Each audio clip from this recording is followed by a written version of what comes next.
प्रभु यीशु के सामर्थ्य नाम में आप सबको जय मसीह की। Praise the Lord. आइए हम परमेश्वर के वचन को और अपने मन को लगाएं। मेरे साथ प्रभु के वचन को निकालिएगा।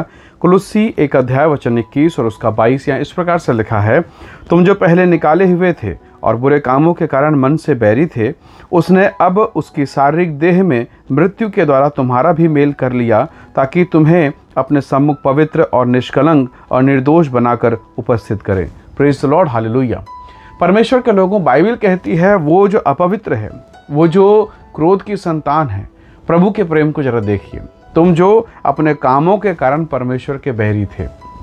प्रभु के लोगों, कई बार जब हम प्रभु के सम्मुख में आते हैं, हमें ये बात एहसास होता है कि प्रभु मैं आपके लायक नहीं हूँ, मैं आपके योग्य नहीं। जैसे पतरस ने कहा बहुत सारी मछलियों को पाने के बाद कि प्रभु मैं पापी मनुष्य हूँ, आप मेरे पास से चले जाइए।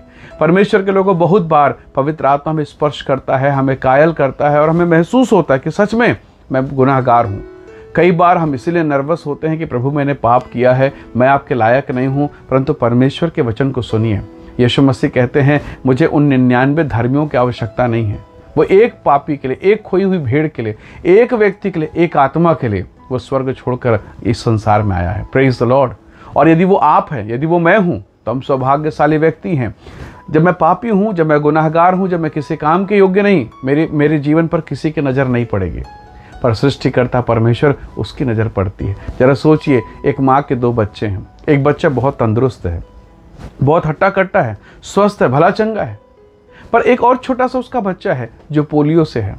वो चल नहीं पाता क्योंकि वो उसका पैर पोलियो ग्रसित है। वो लड़खड़ा के गिर जाता है, वो संभल नहीं पाता। मुझे बताइए, उस माँ का ध्यान सबसे ज़्यादा किस पर होगा? उस बच्चे पर जो भला है, भला चंगा है, तंदुरुस्त है, हष्टपुष्ट है, या उस बच्चे पर जो लाचार, कमज़ोर है, पोलियोग्रस्त है? आपका उत्तर होगा उस पर जो पोलियोग्रस्त है। परमेश्वर के लोगों, प्रभु को पता है आप ठीक से प्रार्थना नहीं कर सकते। प्रभु को पता है आप प्रार्थना के समय आपका ध्यान भटकता है। प्रभु को पता है आप विचार में गिर रहे हैं। प्रभु को पता है आप पाप में फंसते चले जा रहे हैं। आप प्रभु को यह भी पता है कि आप निकलने की कोशिश करते हैं पर समाधान मिलता नहीं। प्रभु को पता है आप आत्मिक रीति से पोलियोग्रस्त हैं। और जब वो माँ जिसने शरीर में जन्म दिया जब इतनी दयालु है, तो वो स्वर्गीय पिता जिसने उस माँ के गर्भ में मुझे और आपको रचा, वो कितना दयालु होगा। प्रभु के लोगों, परमेश्वर के प्रेम को देखिए। वचन 22 में लिखा, उसने शारीरिक मृत्यु के द्वारा, यानी यीशु के मृत्यु को देखिए। वो क्रूस पर चढ़ा पर अपने कपड़े हमें उतार के दे दिया।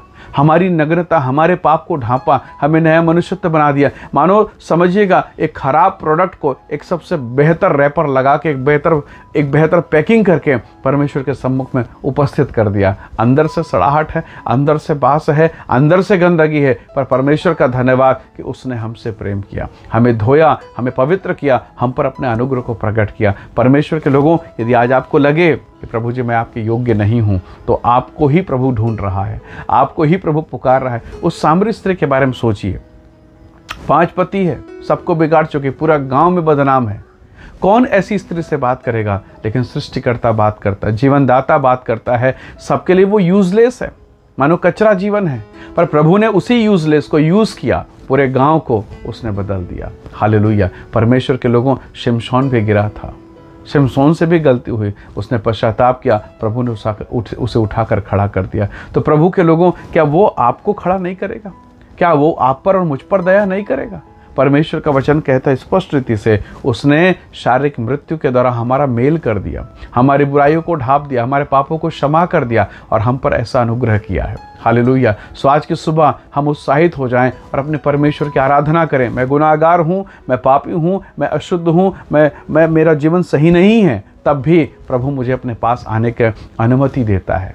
उस लहू बहने वाली स्त्री को देखिए, उस अशुद्ध अवस्था में उसे मंदिर जाने की मनाही है, पर यीशु के वस्त्र को छूने की अनुमति है। हालेलुया। और वो छूती है और वो चंगी हो जाती है। मेरे प्रिय लोगों, शायद बहुत सारी बातों का लोगों ने आप पर प्रतिबंध लगा कर रखा है, पर यीशु के कपड़े को छूने का, यीशु की उपस्थिति माने का कोई प्रतिबंध नहीं है। एनी टाइम जब आप चाहें अपने प्रभु को, अपने स्वामी को पुकार सकते हैं और उसकी सहायता को प्राप्त कर सकते हैं। आइए आज के सुबह हम उसकी आराधना करें, उसके नाम का धन्यवाद करें। प्रेमी अनुग्रहकारी स्वर्गीय पिता, हम आपका धन्यवाद करते हैं उद्धारकर्ता यीशु के उस बदन के लिए, उस कुर्बानी के लिए, उस मृत्यु के लिए, पाप की क्षमा देने के लिए, अनुग्रह पर अनुग्रह देने के लिए। प्रभु हम सब पर दया करें प्रभु, और पाप और बुराई और दुर्बलता में भी आपने हमसे प्रेम किया, हमारे गुनाहों को क्षमा किया, हमें नया जीवन स्थान दिया, हम आपका धन्यवाद करते हैं। आज की सुबह जितने लोग इस संदेश को सुनते हैं, देखते हैं, वे सब प्रभु यीशु के नाम से आशीषित होने पाए। प्रभु, जैसे एक माँ दुर्बलता में अपने बालक को उठाती है, वैसे तू स्वर्गीय पिता होकर, पवित्र होकर भी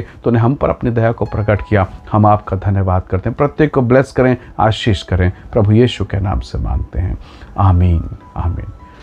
प्रभु आप सबको बहुत से आशीष दे। बहुत धन्यवाद। जय मसीह की। Praise the Lord.